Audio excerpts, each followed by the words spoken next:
breaking news here on Bengals Breakdown. A.J. McCarron is back. The former Bengal has re-signed with the organization to the practice squads. The Bengals now have multiple quarterbacks under contract on the active roster or on the practice squad, even with Will Grier now off in New England. Kind of a quick turnaround there for McCarron. Came in for a workout, quickly signed with the organization. Last played football, at least, in the XFL for the Seattle Battlehawks, the St. Louis Battlehawks, and was actually having pretty good success. I believe he led the XFL in touchdown passes with 24. He has not played in the NFL since 2020. It has been a very long time for McCarron, who, of course, was a fifth-round draft pick back in 2015. Had the still one of the funniest moments, the botched trade between the Bengals and the Browns, because the Browns never put in the facts, allegedly, although I do wonder if someone in the organization really didn't want to give up a second and a third for McCarron, and then, it ends up being a disaster for Cleveland. That was just a hilarious moment, but he has re-signed with the Bengals on their practice squad. So give me your one-word reaction to this move. Good, bad, indifferent. If you want to merge who cares into one word, I suppose it's fine as well. Head down to the pinned comment. Let me know your one-word reaction to A.J. McCarron rejoining the Cincinnati Bengals. McCarron, of course, played in that 2015 playoff game, and wasn't that great. They should have won that game, and they should have won a lot of playoff games under Marvin Lewis. But I digress. McCarron, for his NFL career, 4 game started in the regular season. 3 of them with the Cincinnati Bengals, 2-2 in those 4 games, 2-1 in Cincinnati. 62.6% completion percentage, 1,000+ yards, nearly 1,200. 6 TDs, 3 interceptions. Veteran backup option. That's what A.J. McCarron is. Again, he last played in a real game in 2020. He did play with the Falcons briefly in 2021. Tore his ACL, was placed on injured reserve, then was kind of the surprise XFL edition by the St. Louis Battlehawks in November of last year.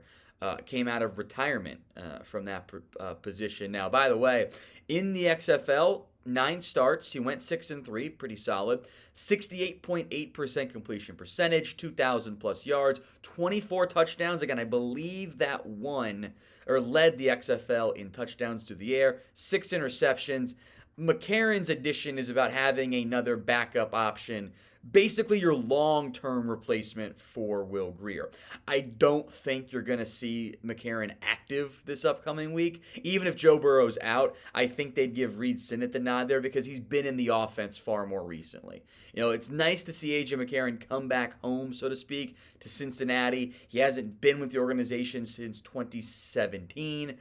I think this is a fine addition for the Bengals to add McCarron to the practice squad, give them another veteran option, replacing Will Grier. I don't know if he's ever going to be on the active roster, but ideally he never is because Burrow stays healthy. Who will talk about Burrow, by the way, in a little bit, is the latest on his status there. But McCarron comes back, it's fine. It's a notable-ish name.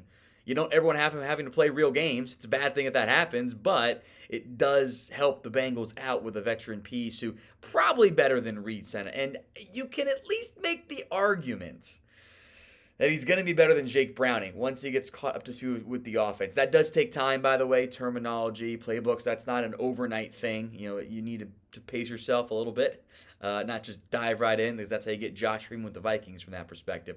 So next question for you guys here.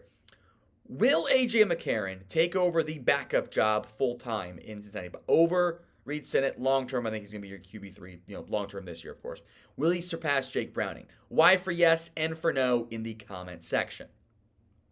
I don't think the A.J. McCarron move has anything to do with the Joe Burrow status. Now, Burrow officially, as the Bengals announced today, labeled as questionable. He did get some limited work in later this week on Friday. That's a really good sign for his availability. It gives him a chance to play. If Burrow was inactive or did not participate in all 3 practices, I'd have been like, it's not a great sign for him being able to go. There was the unusual moments of Burrow riding around the cart with Mike Brown, which I can't say I've ever really seen in Cincinnati.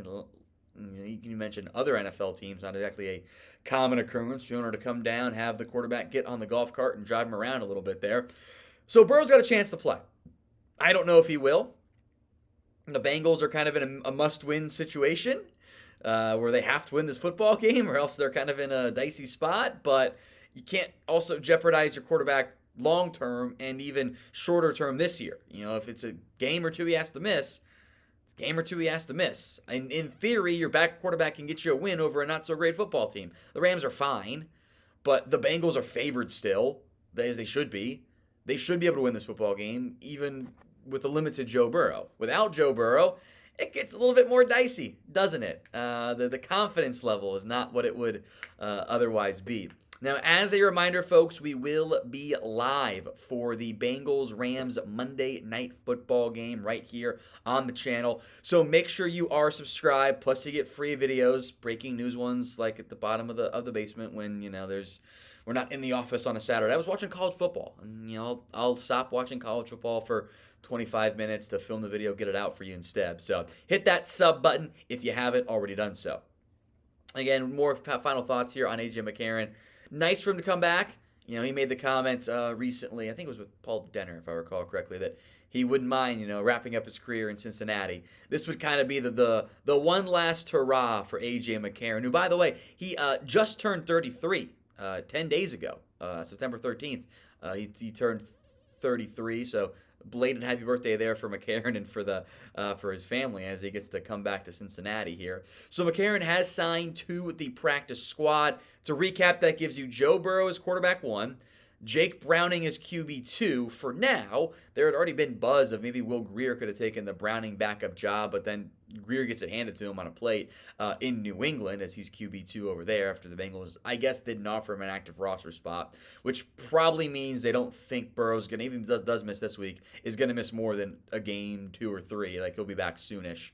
So, Burrow, Browning, McCarron, and also Reid Sinnett. I think we will know Burrow's real injury status based on what happens with the game day call-ups from the practice squad. You get 3 players each, or 2 players 3 times, I should say, from the practice squad. So if they call up Sinnett, if they call McCarron, that means there's at least doubt about Burrow being able to play on Monday Night Football. If they're not called up, he's playing.